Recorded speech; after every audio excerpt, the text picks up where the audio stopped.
Everyone.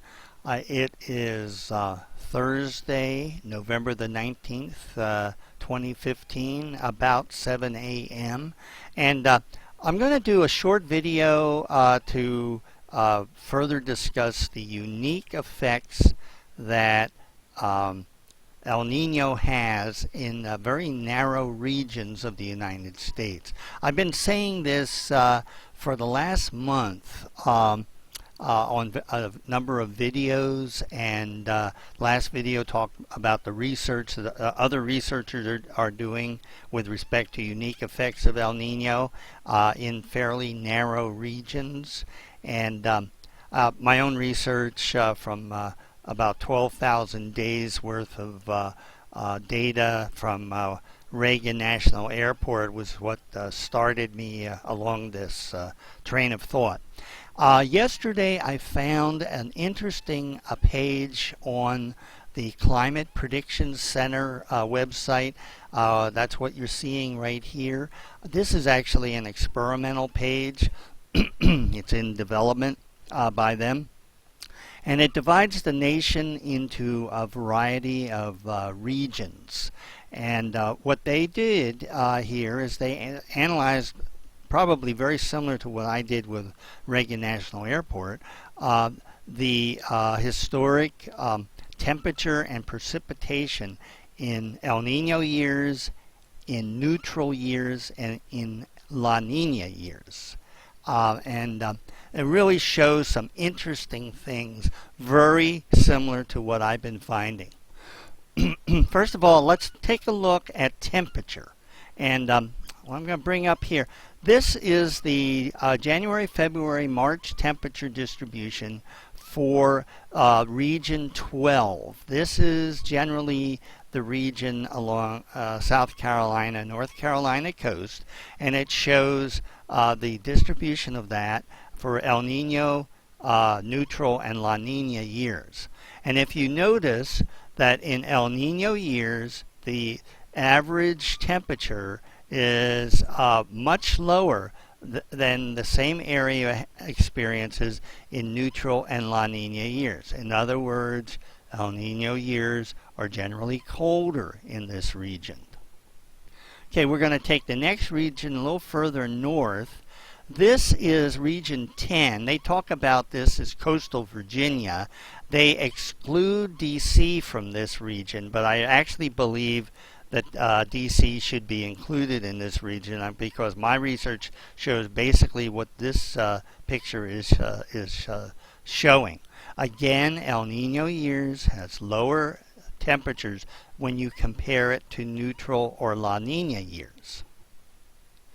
Okay, now this is Climate Division 7. They refer to this as Mid-Atlantic.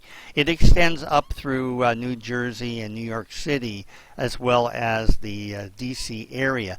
But again, I think the D.C. area should be excluded from this region. I think it probably should be like Baltimore north to New York City. And this shows that El Nino and neutral years have basically the same temperature, and La Nina years have warmer than average temperature for this region. Okay, let's step this one more. Okay, this is Climate Division 4. This is generally north of New York City. It includes Boston, and this is showing that El Nino is warmer than neutral and about the same as La Nina. So La Nina and El Nino in the Boston area, as far as temperature is concerned, is almost the same. You have outliers. These are whiskers. This is the 99th percentile. But the majority of the temperatures for those years are clearly warmer than neutral and about the same as La Nina. Okay, now let's take a look at precipitation, the same regions. Okay, again, this is Division 12. That's generally South Carolina, North Carolina coastal area. El Nino has a higher than normal precipitation compared to neutral and La Nina. La Nina is the driest, El Nino is the wettest. Okay, we step this to Division 10. We see that El Nino is about the same as neutral and wetter than La Nina. And this is Division 7. This is what they refer to as Mid-Atlantic, but I don't think DC really should be included in this. It shows virtually no difference between the expected precipitation. They are all about the same across the board. And then finally, the Boston area. If you look at this, it shows the precipitation is a bit higher in El Nino, but about the same as La Nina. So I mean, between El Nino and La Nina, it's pretty close. It's actually slightly less precipitation than La Nina. Okay, I think those pages really show that you can't treat El Nino as a single type event for the entire east coast of the United States. It's very risky, and it seems like the further south you go along the coast, the more effects El Nino has.